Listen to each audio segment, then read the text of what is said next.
When we look at an ancient 2,500-year-old spiritual path, it's common to assume its views on gender and sexuality must also be ancient, rigid, and exclusive. We see two common misconceptions. One is that Buddhism is all love and light, and has therefore always been perfectly affirming of LGBTQ+ people. The other is that, as an old religion, it must be inherently discriminatory. Both of these are too simple. The truth is complex.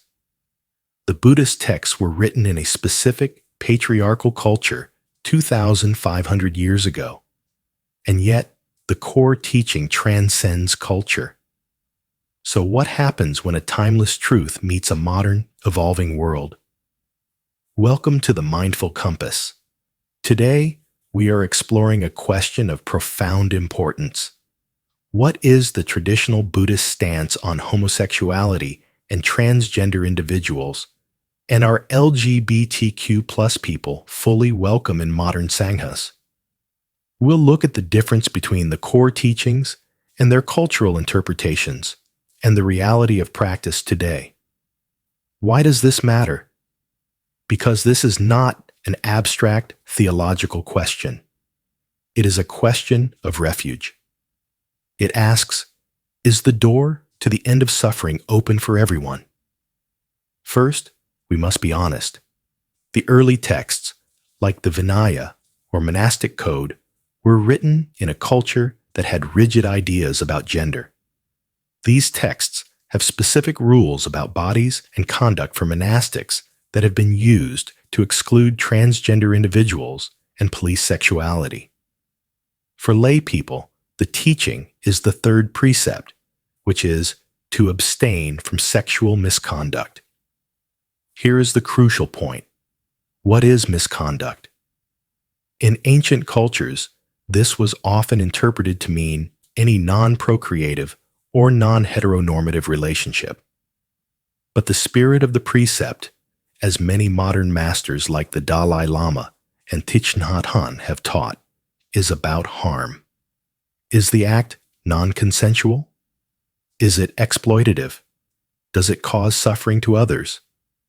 If a relationship is built on love, consent, and mutual respect, the core teaching of non-harm is fulfilled. To make this intuitive, let's use an analogy. The Dhamma, the core truth, is like a universal medicine, a cure for the human condition of suffering. The ancient texts and the Vinaya are the first-generation bottle that was designed to hold that medicine. That bottle was crafted 2,500 years ago. It's an amazing, revolutionary design, but it was also shaped by the culture of its time. Its label has language, and its opening has a shape that reflects that time. For centuries, some have pointed to the bottle's label, the cultural rules, and used it to withhold the medicine from people. But modern masters and countless practitioners are realizing that the medicine is not the bottle. The medicine, the truth of compassion, mindfulness, and liberation, is for everyone. The purpose is not to worship the bottle. The purpose is to use the medicine to heal. A modern sangha is simply a community that is building a new bottle, a new container, a new culture that ensures everyone has access to the cure. So what is the negative side effect of clinging to the bottle instead of the medicine? The side effect is profound suffering. It is exclusion. It is telling a human being who is seeking refuge from suffering, you are not welcome here. This is a tragic failure and a betrayal of the Dhamma's core. So, are LGBTQ+ people fully welcome in modern sanghas? The answer is a complex but hopeful yes in many. In the West, countless Zen, Insight, and Tibetan Buddhist centers are not just welcoming. They are led by openly gay, lesbian, and transgender teachers. They are explicitly affirming. They are ordaining LGBTQ plus monastics. They are repairing the bottle. However, we must be honest, this is not universal.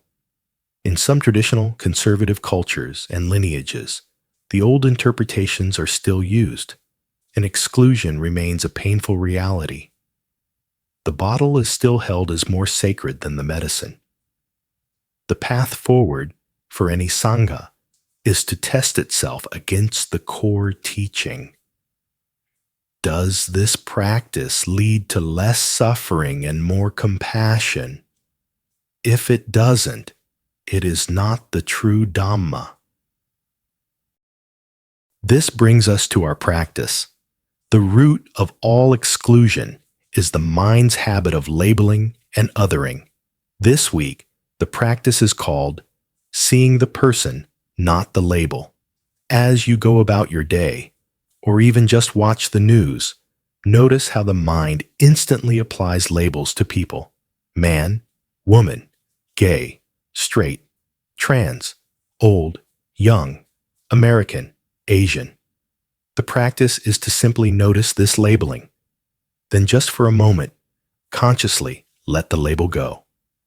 Look behind it and connect with the simple, universal truth of the person. In your mind, wish them well. This is a person who, just like me, wants to be happy. This is a person who, just like me, wants to be free from suffering. May they be well. This is the antidote to bias. This is the practice of compassion. The Buddhist path, at its heart, is not concerned with the container, the body, the gender, the label. It is concerned with the content, the heart, the mind, the intention. The medicine of the Dhamma is universal. The door is, and has always been, open to all who are thirsty.